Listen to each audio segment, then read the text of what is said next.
It's not about win or lose. It's about win or learn. It's about becoming the man you were made to be. You're listening to Undefeated Men. Spartans! What is your profession?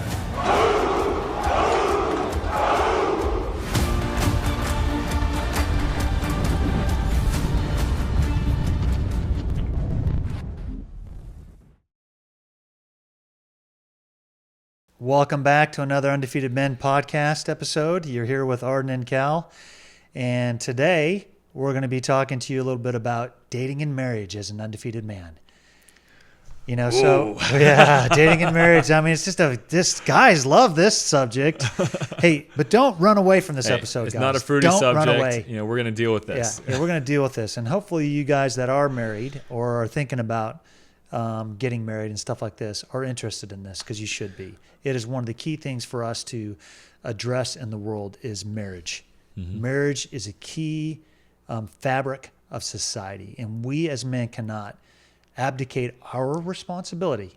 Okay, that means leave, and it's not like it's a throne when I say abdicate, but we need to make sure that we're not giving up the part that we need to be doing and leaving it to somebody else to do. We need to make sure that we're being strong. 100%. I'd just quickly add this or whatever. If you, doesn't matter if you've been married for years and years and years and years, right? So-called, that's what you think, right? We can always grow and get better in our marriage. If you don't think and you haven't been married yet, and you don't think you need to prep for get yourself ready, then you're sorely mistaken, and you need to. Yeah, you definitely need to get some work. Yeah, absolutely. I just always try to, when I meet young couples, and especially if I find out they're struggling a bit and they've only been married for a few months, or because after the honeymoon phase, and they get like in a month 2 or 3, and then some little spats begin and start stuff like looking up each other's nose. Yeah, and then I always try to remind them. Then I go, listen, the first year of marriage is the worst year of marriage. Yeah. For those that don't want to learn, don't want to improve themselves, that will be your worst year, because after that you're both trying to work on and just be better husband and a better wife, and things will improve. So it's not always true, but in general, I believe it's true for marriages that are going to last. So this topic today, it hits every man, whether you're single, you're dating, you're married, you're divorced, or somewhere in between. What we want to really dive in today is what it looks like to be like the role model undefeated man in a romantic relationship. Not just when it's easy, but really what we're talking about is especially when it is hard. That's when a good man's never stock gets in there. Yeah. That's why we have that phrase tied to this brand, because hey, it's all easy until you get stuck. When I'm moving down the highway at X amount of miles an hour, whether that's 55 or 70, whatever speed limit is where you're at. When you're dating, it's the butterflies, no problem. Yeah, the marriage is no problem. Yeah. Yeah. It's when that friction and bam, what? Yeah. And your wife's like super hot at you about something, or you're super hot at her about something. You're going at it. You can't seem to have a conversation without an argument. You feel like she dislikes her. You maybe start feeling like you're starting to dislike her. But it's staying and sticking through it. Yes. And in it to win it. In it to win it. But you got to, as a man, be like, hey, I'm gonna stay here, and I'm not just gonna stay here, but I need to, like we talked about, if you're 1% wrong, say sorry. Yeah. That does.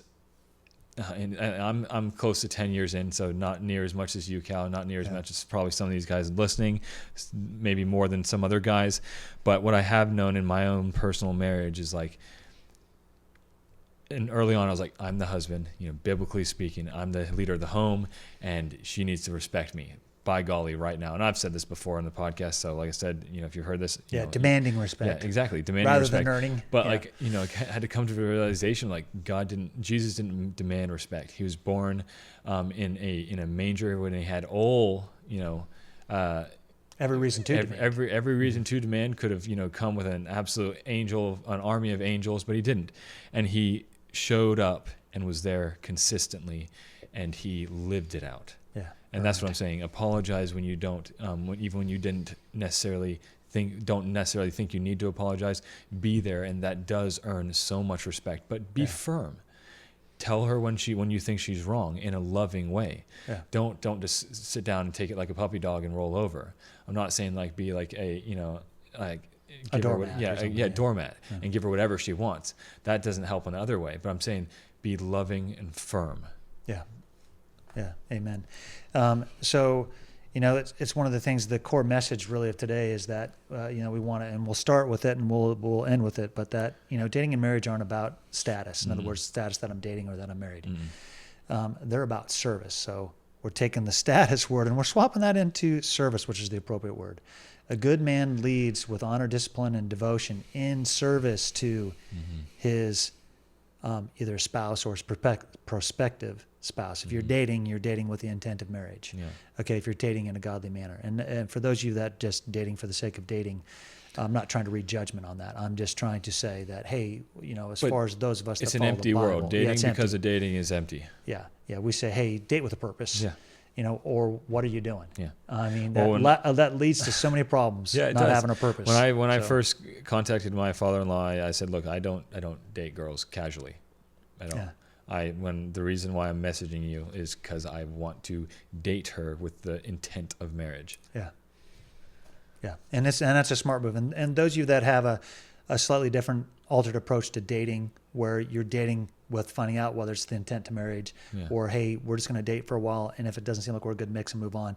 People do that. We're not trying to stand in judgment of all the ways that people date. That's not our point here. Our point is be purposeful. Yeah. That's what our point is. It's and not whether just have a that's good time. while you're dating, Yeah. and for sure, if you're married, you've already got a purpose. Yeah. You better start living up to it. Yeah. In order that dating with honor, like Arden was saying, he shared what he did. There are a couple of key principles. Again, you started into that a little bit when you called up your father-in-law, and you probably laid out some things for you. Yeah. And now that you've learned, what would you want a young man to do if he was coming to date your daughter? And I have 5 daughters, so Arden's got 1 daughter. But what would you want from him?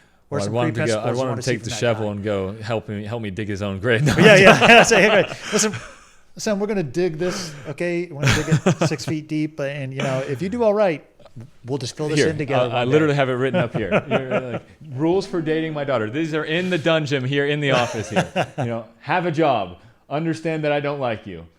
I am everywhere. You make her cry, I make you cry. Be home 30 minutes early. If you lie, I will find out. She is my princess, not your conquest, and I don't mind going to jail. Those are my... I love those. Those are great.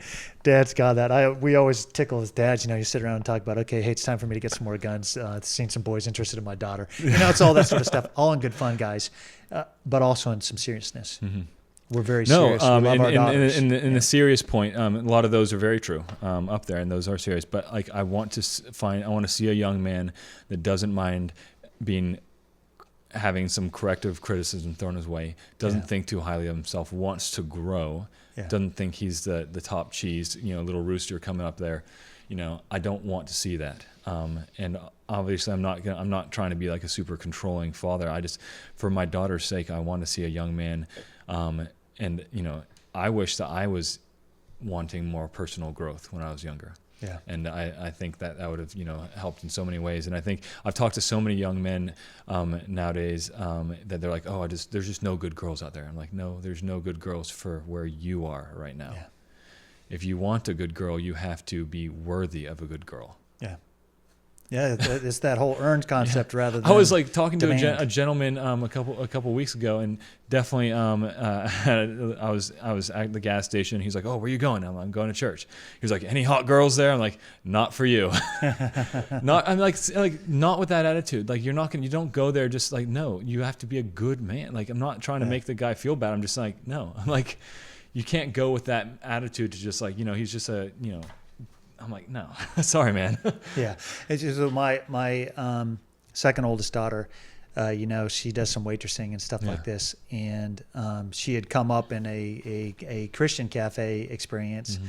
And then now she's transitioned to a secular, total different, like secular, and she's just like almost like surprised and shocked at things people say. But that worldview, like the guy at the gas station, I'm like, that's a very crazy worldview, and like obviously you're not going to find any good girls. Even if you find a girl that way, that's not going to be the kind of girl you want to spend forever with.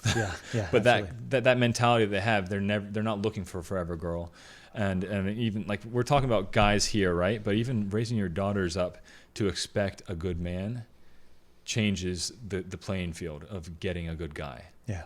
You know, it's I was hearing I liked listening to some things that Charlie Kirk says, and he was just talking about I guess he was talking at a campus, and someone was talking about how do we fix the modern day and age and dating and stuff like that, and he was like, well, obviously number one, girls need to stop like, you know, saying, you know, stop dressed in a certain way and stop, you know, dating guys casually as well, because guys will.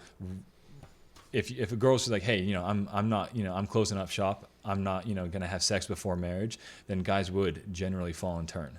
Yeah. Like they're just like, okay, yep, okay, I'll marry you, you know, and not in like a sleaze bag way. I'm just saying that if girls would do this and then guys would do this, we would have a lot better way. You know, guys need to respect a woman, and girls need to respect themselves as well. Oh yeah, I love it. You know, that's one of the key principles that, you know, talking about with, you know, when you're dating with honor, is that, you know, the undefeated man way, the way that we're trying to preach and teach, is that you're honoring the woman that you date, okay? And you're also guarding your own heart and your own integrity, okay? So to Arden's point, hey, if she draws that line, that's a good line, and she should draw that. Yeah. But you should have drawn it first. Exactly. Don't wait for her. Like, oh, don't wait for her. Man, you know, we did something, and she didn't tell me where her line was. No, you should definitely. You should draw that line. Yeah, you should draw that line as a leader. And you know, what we encourage our boys is, hey, you know, sit down with her, talk about what you want to set as your, you know, your boundaries. You set your boundaries. Make those boundaries public. Public to her parents and to your parents. Yeah. That's what I mean. So sit down and talk them over with her, and then tell her parents and tell your parents, so that we can be there and come alongside you. And you've got not a fear of that parents are going to come down and tell us something. No. So you said, here's what we agreed to. Yeah. Here's what we said. Yeah. You know, and if her parents have a problem with it, or your parents have a problem with it, they'll talk to you about why. Yeah. You know, and you might be over age 18, so you might be your own man and able to do what you want to do. But I would listen to both sets of parents. 100%. You know, and you might have one set of parents, and I know Arden, some of your siblings have experienced this, because I knew what your parents' perspective were, and then the prospective parents were. They were different. Yeah. You know, and we've experienced that too with our children. Melissa and I have experienced that with our children that are married. So I have 2 sons that are married, and how the other family looked at it, and our family looked at it. You know, one, we were basically equal and looked at it the same way. And then in another, we were close. Yeah. We were close, but we weren't totally aligned. Yeah. And, you know, our kids had to navigate that, you know, and their spouses had to navigate that at the time. And I'm glad that I held to that line of, hey, let's sit down and talk about this. Yeah. Again, don't leave it unsaid. Leave it said. Make it said. Make it said. Make it known. Make it clear. Yeah. Guys, dating is not about conquest; it's about clarity. We just said clarity. You know, a girl is not your conquest. A girl is not your conquest. Even if you've got, like, say you're married right now, whoever's listening to this, and say that, you know, this resonates with you, and you're married, that girl's not a conquest. You know, and that's the problem. Is so many guys are like, oh, that's a conquest. They go and they get the girl, and then they tried so hard, and they were great, and they were awesome. They were great communicators. They were very loving, and now years later, that conquest is over. Yeah. And the marriage is nothing like the dating was. No. Yeah. And they probably hear their wife nag, oh, I wish we could go back when we were dating and stuff like that. And they're like, they get mad at that. I'm like, it's because you stopped pursuing. Yeah. You stop pursuing, and the conquest is not a conquest; it's a relationship. Yeah. So it's should be a long-lasting relationship. Yeah, yeah. And if we were to even give you the word conquest, it would not be a temporary conquest; it'd be a lifelong conquest. Yeah, exactly. You're going to be trying to conquest that your whole life. Yes. Yeah. You know, if you look at it that way, then I suppose I could give you that word. Otherwise, it's not. But the clarity when you're dating is, again, the clarity of, are we unified in our identity as a couple and our purpose as a couple? Yeah. And that's the clarity you're trying to achieve. Exactly. And I would say that too, like for people that are dating, and they're not married yet, make sure that prospective other is like-minded in a way, and in all the key areas. In all the key areas, and doesn't mean you can't. It doesn't have to be on everything. Yeah. But all the key areas, like, hey, are we gonna have kids? Are we gonna, what are we gonna do? Are we gonna homeschool our kids? Money, different things like that. Yeah. Those areas, faith, major, key, important. Yeah. Those things help so much, and you're still gonna have issues. Yeah. But if you don't have those things aligned, it makes those issues way harder. That's right. Yeah. So I have another one here. Yeah. Don't date the world. Date like a man who knows his identity and purpose. Mm-hmm. Yeah. And tell you as perspective, like a young guy. If you go to a girl's dad that you like this girl and you have a purpose, instead of like, oh man, I don't know what I want to do with my life, kicking the floor, kicking the dirt. He's gonna be like, nah, I'm sorry, man. If he's a good dad, I'm just saying. If he's a really good dad, he's like, no, I'm sorry, But go with the purpose, live life, and we should be, regardless of whether you're dating or not. If you're not, you should live life with a purpose. But with dating, like I said, don't date the world. Date like a man who knows his identity. Know who you are. Know who you are as a son of God. Know who you are as a man, that what you are called to do. We are meant to know God and make him known. We are meant to treat people with kindness and respect. We are meant to be strong. Don't be a doormat. Like I said, and that was me. I was such a people pleaser. I was almost like a doormat. But I learned to, as I got older, to be strong. But you can still be strong and be super loving. I smile all the time. I make people feel welcome. And then there are other times where I'm still kind, but I'm strong. Yeah.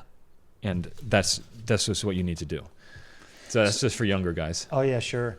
And so to get these key principles, you got to have the practical guidance on these things. Arden led with this when we talked about with his father-in-law. Be clear about your intentions. So what are your intentions for this woman? Let the father and the mother of this prospective spouse, this girl that you're trying to date, be clear about what your intentions are. If your intentions aren't marriage, but it's to get to know her, to know whether you're going to go to that step, then be clear about that. If it's I'm only, like Arden said, I'm only here for the purpose of marriage. Okay, I already know her well enough to say, no, this is what we're going to do. We're going to go after it. And again, so just be clear what your intentions are. Practice self-control, guys. That comes down to us, specifically right? Sexual self-control too. Sexual self-control. It's not weakness. It's leadership. We want you to practice that sexual self-control. We get it. I was a young man. Arden was a young man. That urge. We all have red blood. Is extremely strong. Yep. And the more manly you are, probably the stronger that urge is. So that's fine. That's good. That's how God designed it. Hey, self-control is a really good thing. You need it your whole life. The whole life. And so even when you're married, you need to practice sexual self-control. You need to be able to communicate well. You need to be able to help your wife, and not just like we talked about in the last podcast. We've talked about several other times before. If you're a married man and you don't not there in communication, actual conversation with your spouse, that is so, if you have good conversation before any so-called steamy or sexy time or whatever you want to call it, that makes your spouse much more likely to even, you're helping her with all this thing like honey-do list or whatever. You're there for her. You're having good communication where you're actually there. Not it's like, yeah, babe, that's cool. You could do that. Yeah. Or we could do that. Maybe we'll go to the zoo. I'm talking about hey, looking in her eyes. Yeah. Yes. Soulmate kind of stuff. Yeah. Man, I just had an eye contact with Cal. No, soulmate kind of stuff, but that connects her to you on a soul level and you to her. Binds you guys. And I've noticed my wife and I we've been, like I said, almost 10 years married now. And whenever we have a big knockout, drag out fight, it comes to the point where after that, we are so in tune to what each other's needs are. Yeah. And because we realized we were missing the goal for however many, a month or 2 or 3 months. We're like, man, we were not reaching each other. And that's me too. I'll be like, man, I'm so much more sensitive to what she needs and being there. And our marriage just keeps on growing. It hits, grows, plateau, grows, plateau, grows, plateau. And not saying that's a great thing that it plateaus. My goal is to keep on just making it grow, but we fail so often. I fail so often. And we hit this thing where oh, and then I'm missing the mark, she's missing the mark. And that's so often, we as men, we can be like, oh man, that's her fault, only her fault, and it's ours. It's a both two-way street, but we need to take responsibility for it. Yeah, we both have our parts, and this may be difficult for young guys to think of, but you have to ask yourself: am I preparing to be the kind of husband I would want my daughter to marry? And you say, "Oh man, I can't imagine having kids or having a daughter. I don't know what it's like to be a daughter." I go, "Yeah, well, you better start thinking about that, because you're gonna have to talk to that lady that you're interested in. You're gonna have to talk to her father, and you're dating his daughter, and so you better think, what kind of a guy would I want to marry my daughter?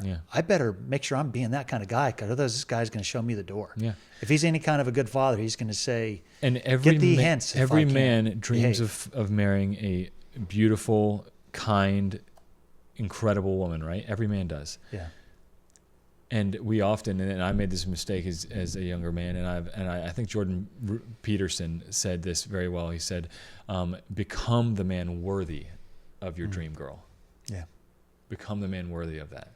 So whether that's you now and you're married to your dream girl, and you've just lost touch with that because you've been thinking too much of yourself, and that's been me, right? That's been all of us as men. But get with the picture, get with the program. You're a man, you are married, you have a lifelong commitment in front of God, and your spouse. So get with the program and start living like the man who that dream girl that you're married to is worth. Yeah. So someone who's near and dear to both of us, that we've, I've enjoyed getting to know better over the years. And I think of whenever we think about this is, man, if I had to do it all again, I would have been more like this guy, is Gabe Stoll. Gabe Stoll's awesome. Yeah. So he's married to, he's one of my best friends. Yeah. So he's married to one of Arden's cousins. So one of my nieces, and Gabe came into that, and so, she's his wife's very interested in him. And so we're all like, looking, who is this guy? Who's this Gabe guy? Whatever, like this. And, the first time I met this guy, I was just impressed. I was like, man, this guy has got it together. He's got himself together. He knows where he's going in life. He knows what he wants to do. He's, literally, I think I don't know what he got from his parents and his, but, knowing some other members of his family, having briefly met them and stuff like this, I think that's what they were encouraged to do. I think his parents must have said to Gabe, hey, listen, son, if you want to attract a girl, you need to get your life in order first. Yeah. And be worthy of this. And by the time Tiv was interested in Gabe, he had his stuff together. Honestly, he was locked on. I think maybe some of that, and I know he had a great childhood, but I think he's, like I said, he's one of my best friends, and I don't want to disclose too much, but I think he was one of those guys, and we were talking about our last podcast, who was like, enough is enough. I'm breaking generational curses here, generational cycles. And that's where it clicked with him. Oh, right. Yeah. And this is before they got married? Yeah. Oh, yeah. See, I didn't know that. All I knew was when he No, I'm just saying, he's just such an awesome dude, and he's one of those, he was dialed in. He's been married less than I have, and I'm like, man, I look at him like, man, I need to be a better husband. When he and like Tiv were dating and stuff like this, and you're meeting this Gabe, and who's this Gabe guy? Yeah. And like I said, so I got some questions for him. Yeah. I started talking to him and going, wow, this guy. Yeah. Well, I liked him. I was like, man, this is the kind of young man that I want to be interested in my daughters. Yeah. And I'm not, obviously that can't be Gabe, but I want a guy like him. Yeah. Who was focused on becoming better, and making changes in his life. And he was humble. Yeah. And he was kind. And he was always looking for ways to improve. Yeah. Yeah. And he still does. Yeah. He still does. So that's why he's my friend. Yeah. So surround we're going to talk about that too, maybe another podcast, but surround yourself around people that are doing better and encourage you to do better. Yeah. So like you are, there's that saying, you are who are your top 5 friends are. If you don't have good friends and good mentorship in your life, get it. Cut out the bad. I'm not saying you can't have anything to do with those people, but maybe don't have them in your top 5. Yeah. If they're not breathing life into your marriage, into your future marriage. Yeah. If they're just like if you're complaining about your wife to your buddy, and he's like, man, and yeah, she sounds terrible, then I would seriously rethink. And she might be frustrating, but like, you need the type of friend who call you on your BS, and be like, hey, bro, no. Yes, I'm sorry. That she's got you frustrated, but she's awesome. That sucks. That sucks. But your wife is great, and you've been an absolute pain in the rear end. Yeah. So you need that friend. Yeah. You need that friend. I love it. So for these young guys, again, think about those guys dating the successful guys that you want to be like, fathers, men that you look up to and whatnot. And the way that you're going to be successful in that, like biblically, we say is like in 2 Timothy, got a great one for young men. Flee also youthful lusts, but pursue righteousness, faith, love, and peace. So if a young man sets out to say, hey, I'm going to flee these youthful lusts, I got those things pulling at me, but instead I'm going to pursue righteousness, my faith, my love, being loving to others, and just peace, that's going to help you be successful. And alongside of that, you put Proverbs 4:23, above all else, guard your heart, for out of it spring the issues of life. So if you've got your heart engaged in bad activities, and that could be what those bad friends that Arden was talking about. It could be going after things that you shouldn't be going after, or you're going after them in a not right manner. Hey, you got to break those. You got to break those before you're ready to be dating a girl with a purpose of marriage. You got to get your life in line. And I loved the example, and I didn't know that background about Gabe. And it's also like you see the difference between modern kind of dating out there in the world, right? And it's all, relationships, sex, all of that's transactional. It's all just like, there's no lifelong bond. There's no commitment. It's all about, whenever I feel good and I'm not getting anything out of this, we're done, and it's just totally pointless. Totally pointless. And it leaves people broken hearted and empty, and they keep on pursuing it. And jaded. Yes. Old dogs, old tricks, and they can't, they end up with, and when they do find that person, they not saying like, I hope they don't mess it up, but oftentimes they do mess it up because they've, like you said, jaded. They have trust issues. Their trust issues have trust issues. And that's where, might seem appealing, that that worldview of like, hey, we're just going to go date. We're going to go sleep around and, sow our wild oats. That's a terrible worldview. And I was just being blunt with that. I'm just saying that's a terrible worldview, because it just leaves so much heartbreak, and it's number one, it's sinful, but it's just it does nothing for you besides empties your heart and ruins a potential lifelong relationship. That short-term gain is just not worth the long-term consequences. No, it's just not worth it. So let's progress on from dating to that marriage, right? And one of the things that we say, so this is important for you guys that are dating to remember that, and those of us that are married, it's important for both groups. So those that are not yet married, those that were divorced and are seeking marriage or something like that, or those that are married and seeking a better marriage is a mission. It's a lifelong mission. It's a mission. Okay? It's not a finish line. Getting married, and like Arden was saying, the conquest. The conquest wasn't to get married, and now she's like 2 years later, she's just like, he's not the man I was dating. But you're not the man she was dating. You're fat, and you're you're lazy, and you're not treating her right. It's both goes both ways. And I've found out, my wife and I've talked, we can both, and not like a dog, but like we as husband and wife can train each other. Like if she, like, I've told her, I'm like, babe, I don't like the way you said this. It makes me not want to do that again. And she's like, okay. And it's, you can see how if she nags at some way, it makes me not want to do it again. And if if I'm doing something that saying something to her that, she's doing out of the kindness of her heart that I actually do like, say for instance, like, she's wearing a dress, and I'm like, and if I don't comment on that enough, I'm training her not to want to look beautiful for me, and then 10 years down the way she might not wear makeup, and then stuff like that, and then it just goes into a downward slope. So comment on your wife, hey, you look beautiful, and you're training in a beautiful way, and not like and I hate the word training. It's a bad. I'm trying to find a better word for it. But you're encouraging. But it encourages both parties to encourage each other on an upward trajectory of, hey, I'm doing this, and it equals this. It equals a, hey, thank you for doing that, or hey, this, instead of like, why'd you do that? And then it continues this downward slope. I'm not going to do that because I just got reprimanded. Like, your wife's not going to do that. Make a meal for you if every meal that she makes for you is terrible, and you don't like them, and then you're like, why don't you make food for me anymore? And then you're like, I'm fat because you don't make me food. It's this massive problem that I've noticed that a lot of people have. Yeah, we got to have that positive reinforcement. Yeah. Absolutely. And you know, again, that's the thing. That's the battlefield right there. Yeah. Am I maintaining my positive outlook and my positive encouragement of my spouse? Because trust me, when you were dating, you probably had heaps of positive. I found a better way to say it. It's like a program, you know. Some, like, now they have AI and stuff like that, right? But it's like a program, like an algorithm. It's only good as the information you put in. Yeah. This garbage marriage in, garbage out. A marriage is only as good as the love and the attention you put into it. Yeah, you give it. Mm-hmm. I love that. There we go. That is a really good one. I like that. I'm good. And pat myself on the back. And that falls right in with this point. Love is not a feeling. Mm-hmm. You know, especially when you get married. It's a covenantal commitment. Yep. You are making a covenant with that woman. You are making a promise. Yeah. You think back to the vows that you said.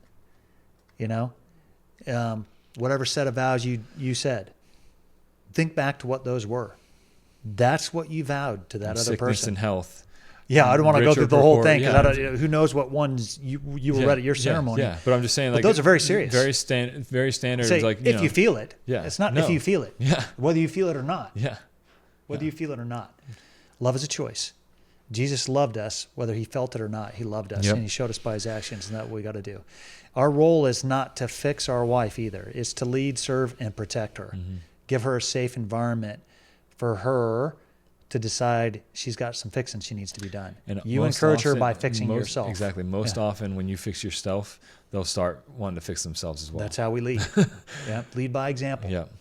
One of the key components that I was always taught in the Marine Corps was the number one thing we love to talk to people about. You got to lead by example. Mm-hmm. Hey, leaders, you got to lead by example. I don't know how many times I heard that in my Marine Corps career, but man, well, it was all over the place. And out of my wife's and my 10 years almost of marriage, I've never, not once, got what I wanted by not leading by example. And what I mean by that is, like, I've never been like, I want her to say sorry, so I'm going to sit here and not say sorry. Every time I've actually said sorry first, then it's actually been, like, responded well. Yeah. And I'm saying, like, it's not that she hadn't said sorry first. I'm just saying leading by the example has never failed. Yeah. Yeah. Ever. Yeah, always works. Yeah. Always works. I love it. So, you know, what are those responsibilities? So if we're going to recognize that this is a battlefield and a mission field, and it's not just a feeling, it's a covenantal commitment, and it's not my role to fix her, it's my role to lead, serve, and protect her. So what are my responsibilities then? You know, or we want to provide that emotional safety, that financial stability. Yeah. Okay, lead spiritually. Yeah. Pray for her, with her, and over her. That's been big for me. Like, huge. And sometimes you don't want to pray for, like, somebody that's, like, you're upset with. Yeah, you're mad with. You're ticked off at. You're having a little row with, and it's awesome. It's absolutely awesome. And that's the beautiful part of that is, like, when you because you really, how do I say this? There's someone my wife and I were talking about, and we were either reading a book or something, and marriage so often people see as a game of tug of war, an argument. Yeah. An argument. And, like, I'm gonna fix you, and, like you said, she has to fix me, but it's not. Let's stop thinking as a tug of war, and let's start thinking as a back to back. We're gonna, like this problem here. The problem's right here. We're gonna unspool the ball of yarn. That's the problem. It's not you and it's not me. Let's fix this together. Yeah. That's how we do this. Oh, I love that. Together and forward and upward. Yes. Back to back. I'm protecting you. You're protecting me. Yeah. That's what it's about. That's right. That's a great way to look at it, and that's how we provide that emotional safety right there when we do that. And, you know, we have a responsibility to provide that financial stability to the family.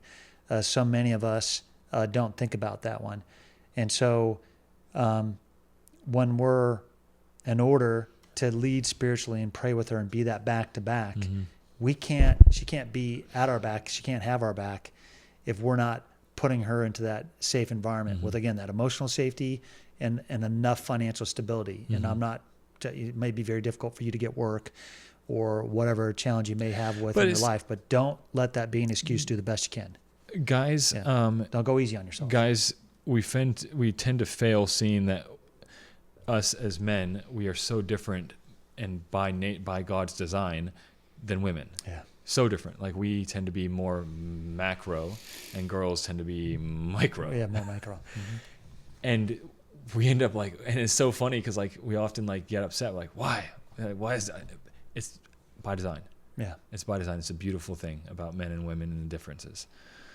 And yours could even be, your relationship, by the way, with your wife could be the opposite of that. She could be the macro and you could be the micro. Yeah. Art and I always laugh about the fact that myself and his wife Esther were more similar in nature, and Arden and my wife Melissa, they're more similar in nature. Arden and Melissa are way more easygoing and less detail oriented, and Esther and I are way more detail oriented. So we're not trying to, when we're saying like the macro, we're meaning like the big things in life, and there's these smaller things to her at least.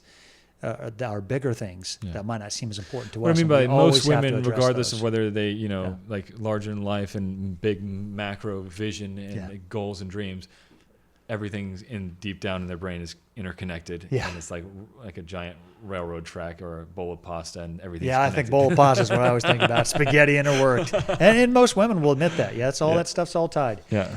So guys, are you... you're doing these pieces, you provide emotional safety, financial stability, you're leading spiritually. Are you staying faithful? Online, in your mind, and in body. Yeah. Are you staying faithful? You got to do that, fellas. You made a commitment. Mm-hmm.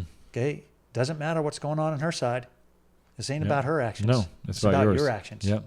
So stop making excuses. It's but not you don't a know, tit for tat. It's not a eye for an eye. Yeah. It's not. I don't like it any more than you guys. All you guys out there complaining about all that.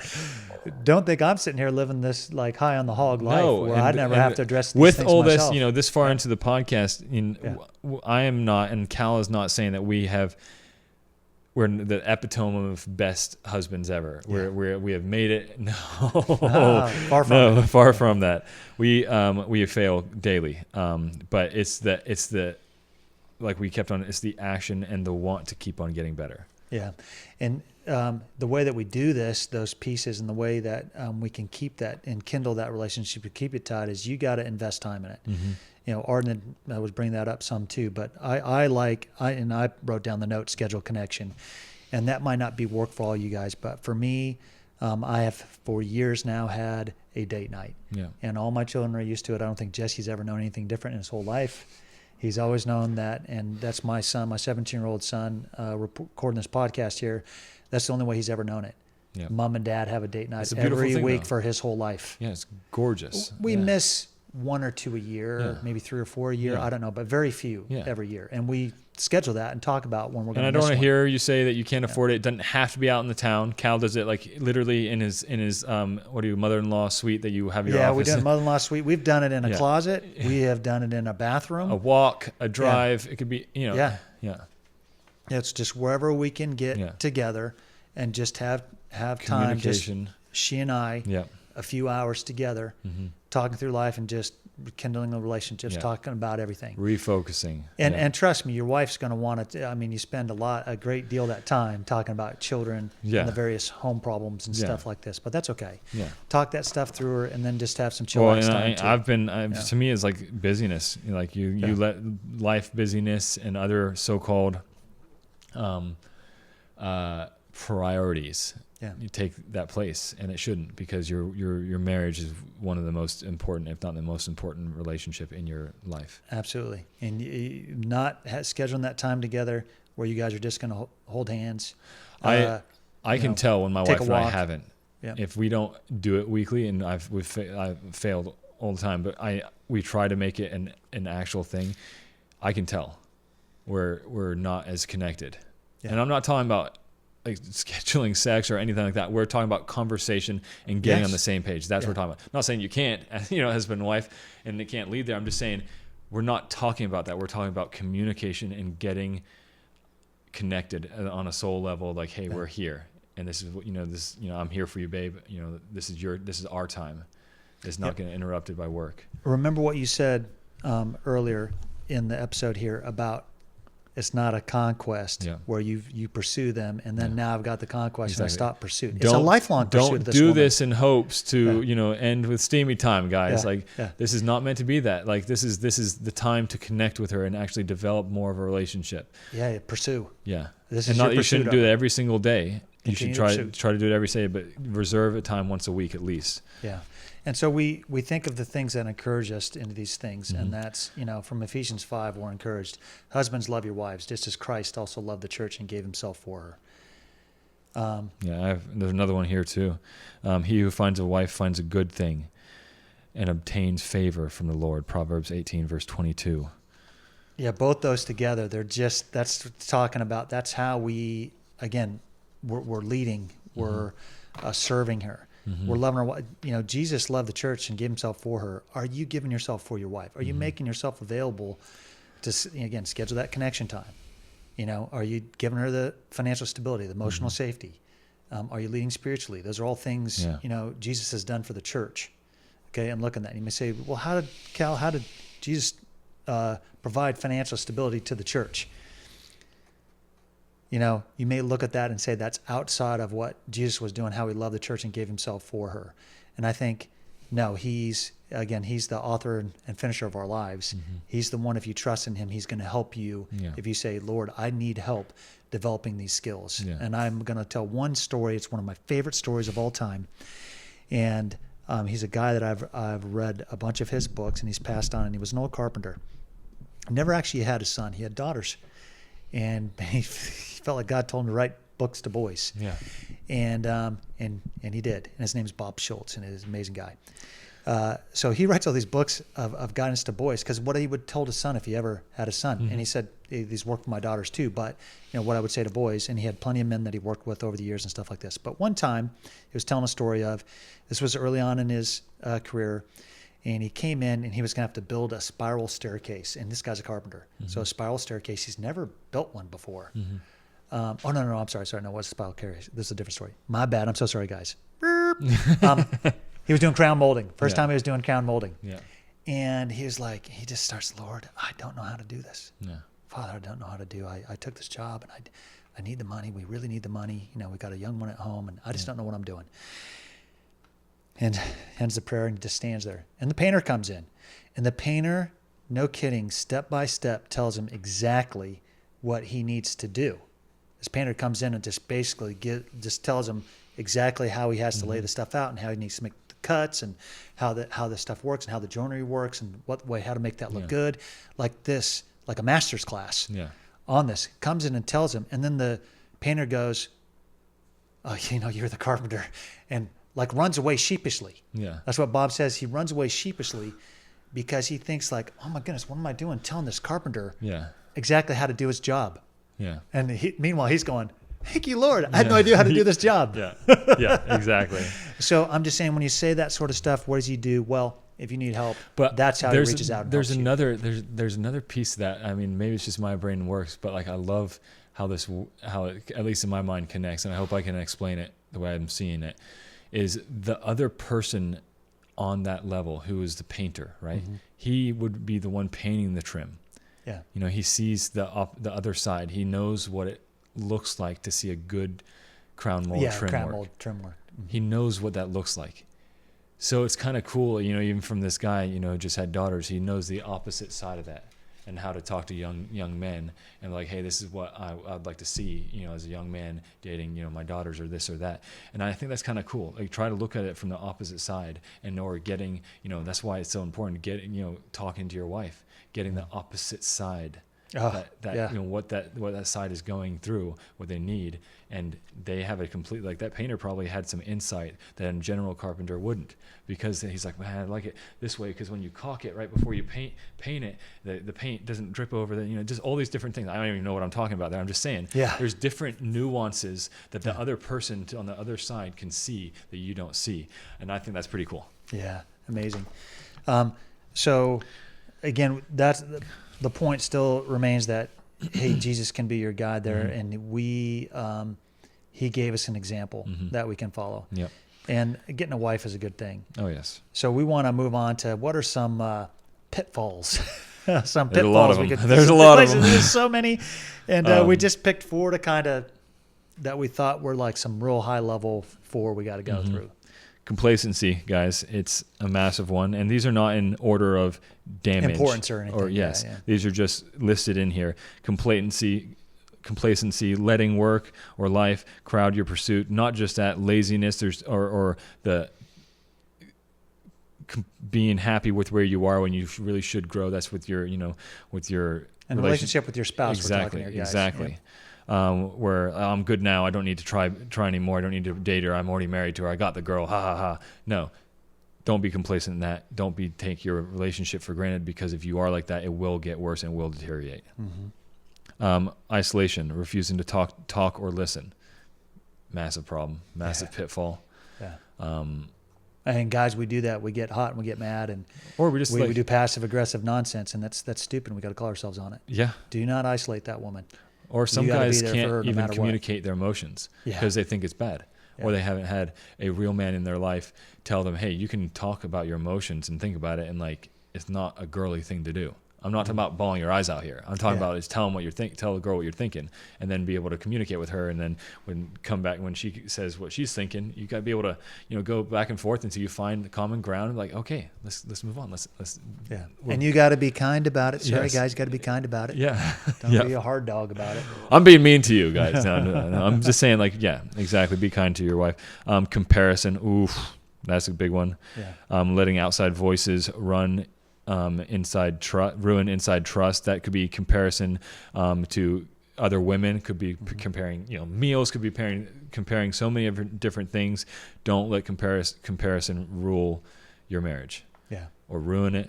Yeah, whatever that other lady's doing, and or whatever she provides for her husband is immaterial to your relationship. All these things that we're listing ruins hundreds of different areas in your life. Yeah. Starting with your marriage. Yeah. Absolutely. Don't fall for that comparison. And a fourth one's a big one in this world today. It is. It's a massive, and actually, it's quite sad. It's that it's this prevalent and everywhere. It's porn. Destroys marriages, destroying intimacy, and by making fantasies, and it's all over. Like there's I think I read more than 48% of men do porn. Wow. I think it's actually more, I think it's even more than that. Yeah. And that's worldwide.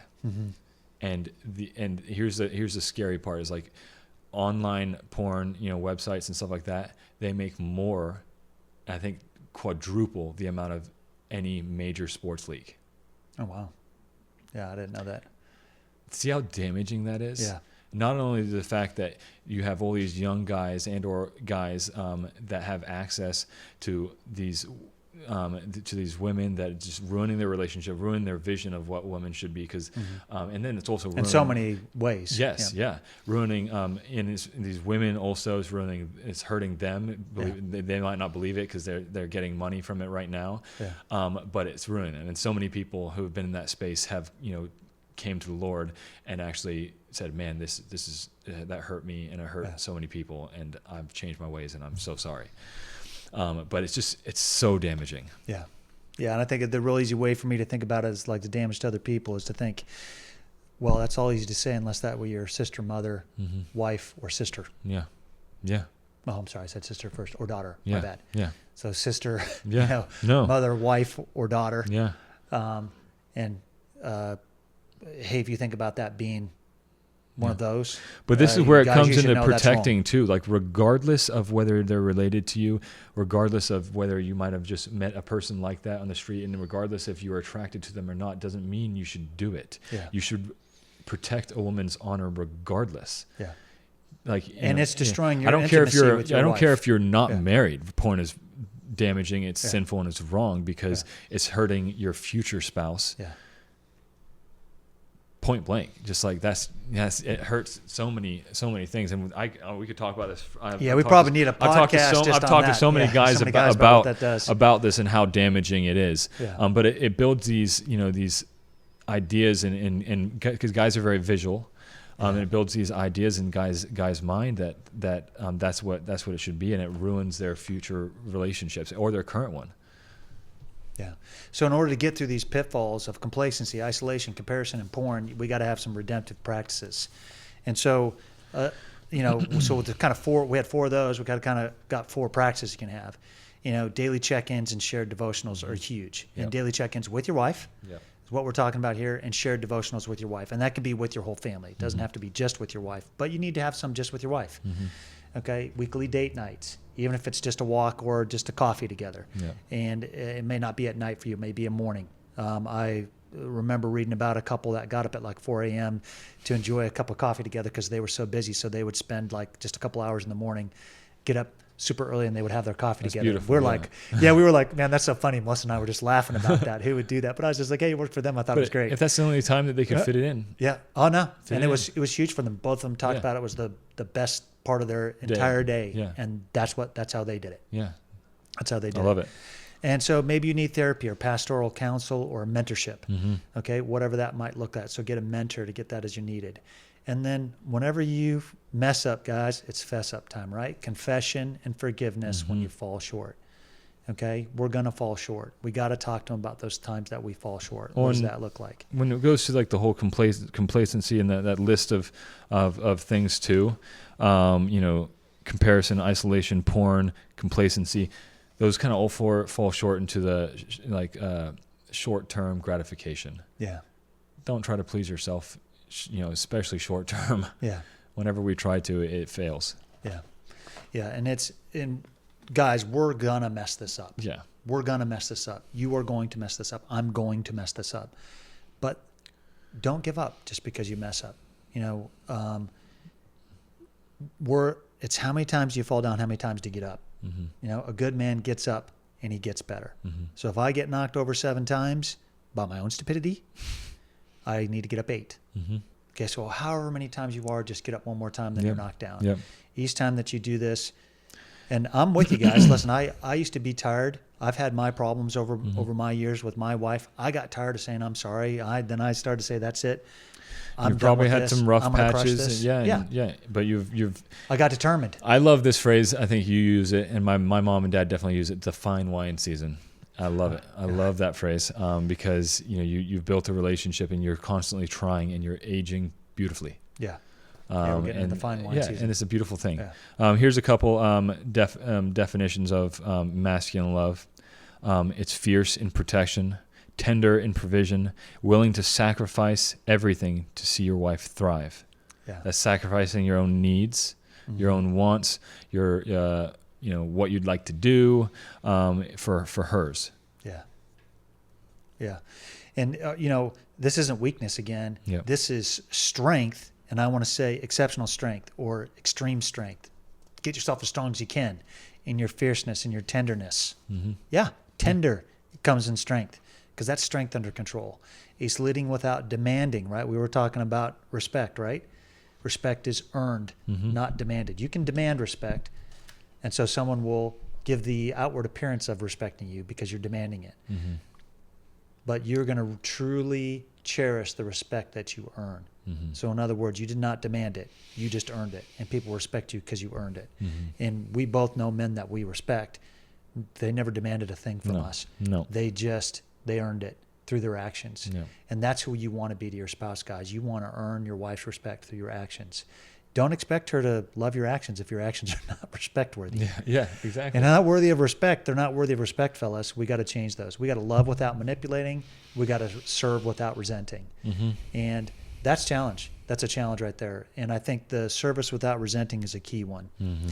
We always want our service to be acknowledged, and we have to just remember, or we need to, Sometimes it's not. Yeah, it's not. And I think sometimes, and here's the sad part, and I've done this, so guilty of this, is the service that is not acknowledged, it turns into resentment.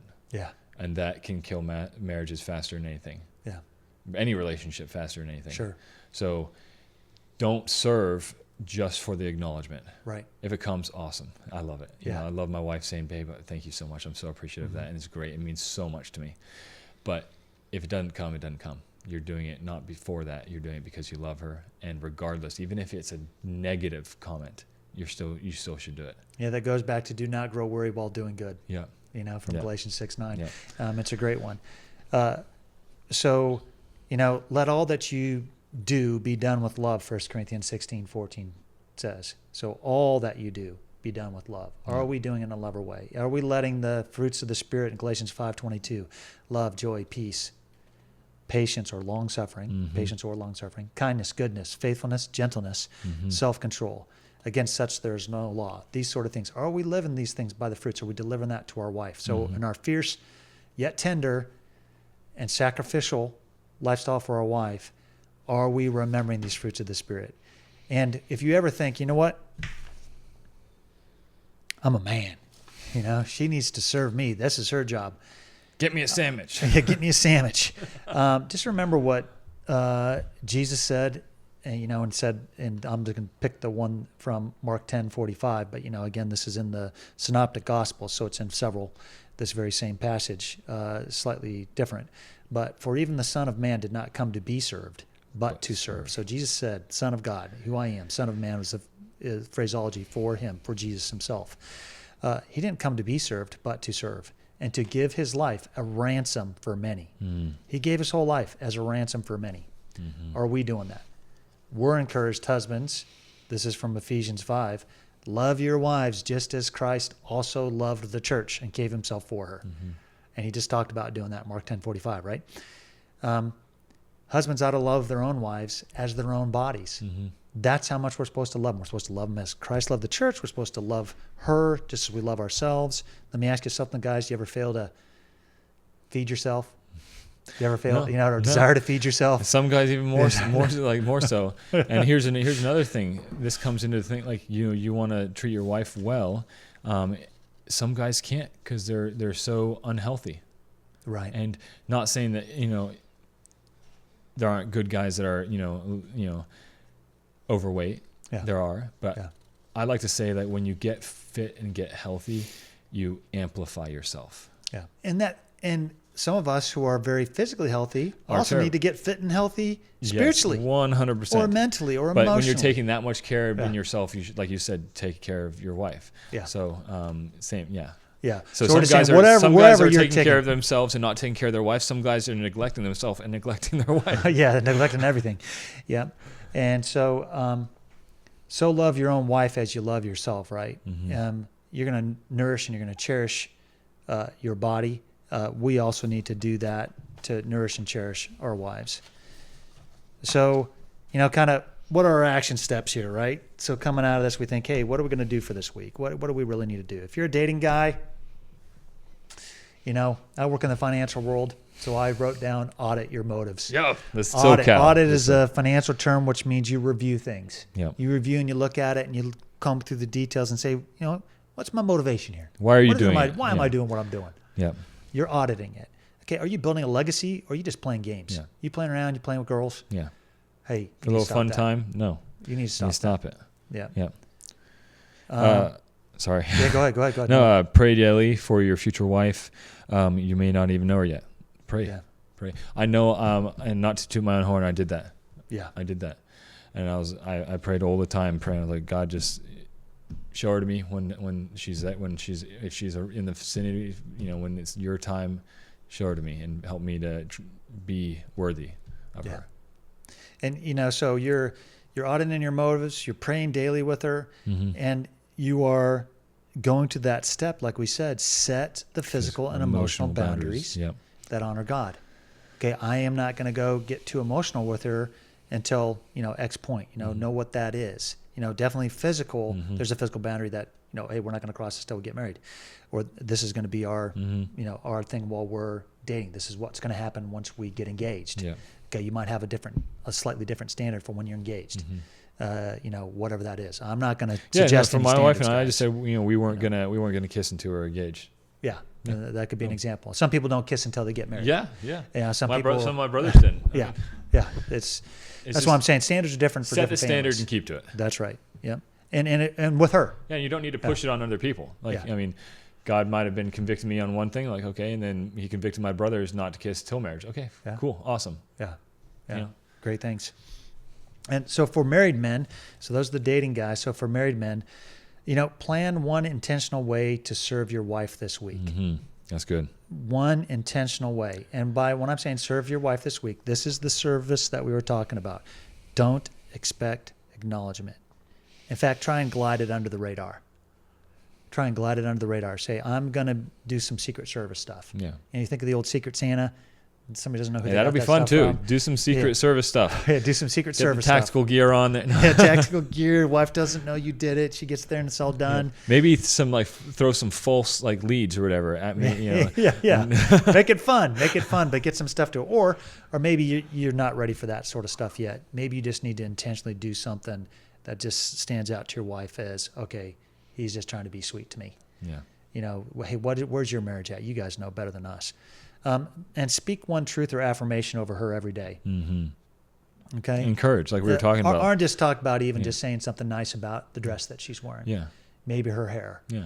You know, maybe. But if you want her to continue wearing nice dresses and wearing makeup and wanting to look good for you. Yeah. And I remember my mom, every time my dad would call her that he's 10 minutes away, she would rush to the room and get makeup on and get, try to get all purty, right? But it's because my dad, religiously said, hey, you're beautiful. Hey, you're beautiful. Hey, you're beautiful. And not that she isn't without makeup, but she wanted to keep that up and and she tried the extra mile because he encouraged her so often in that way.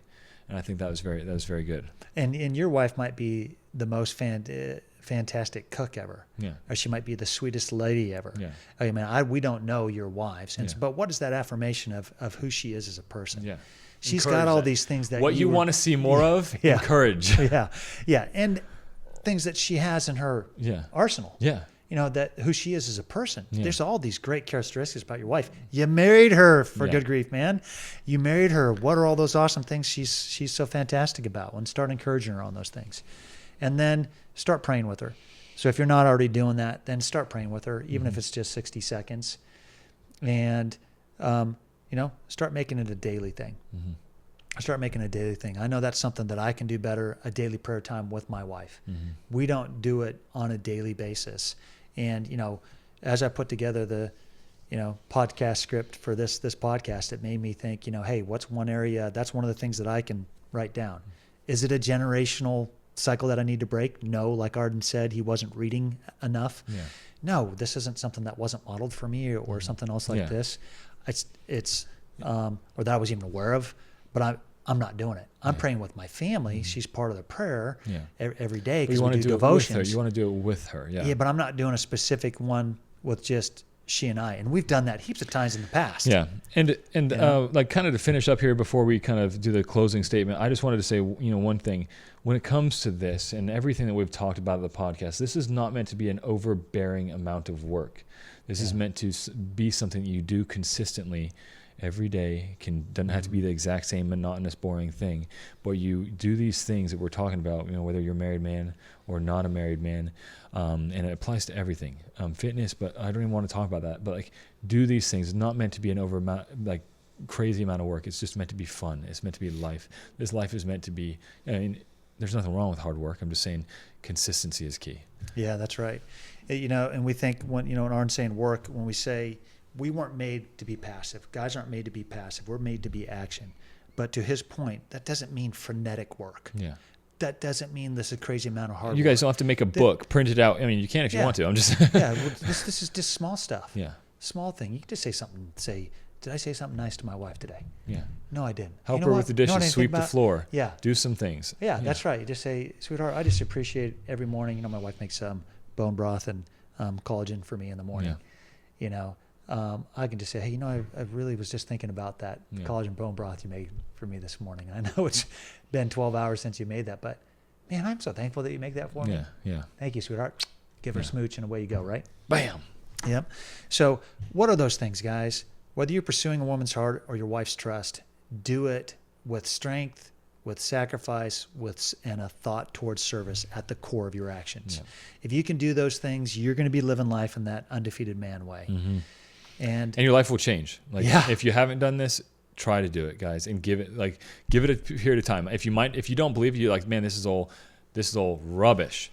Give it 90 days. Yeah. 90 days. What's one of your favorite phrases that Art and I always quip when we're talking about our wives being happy? We say, happy wife. Happy life. Happy life. Yeah. Give it 90 days, guys. 90 days and your life will change. I promise you. Yeah, you betcha. So next week we'll be talking about modern day Goliaths, what today's men are really battling, from addiction and anger to apathy and anxiety. It's time to name the giants and start getting a plan together for how we're going to slay them. We're going to kill them. We're going to knock these things down. So, hey guys, lead well, love deeply, fight honorably, because a good man's never stuck.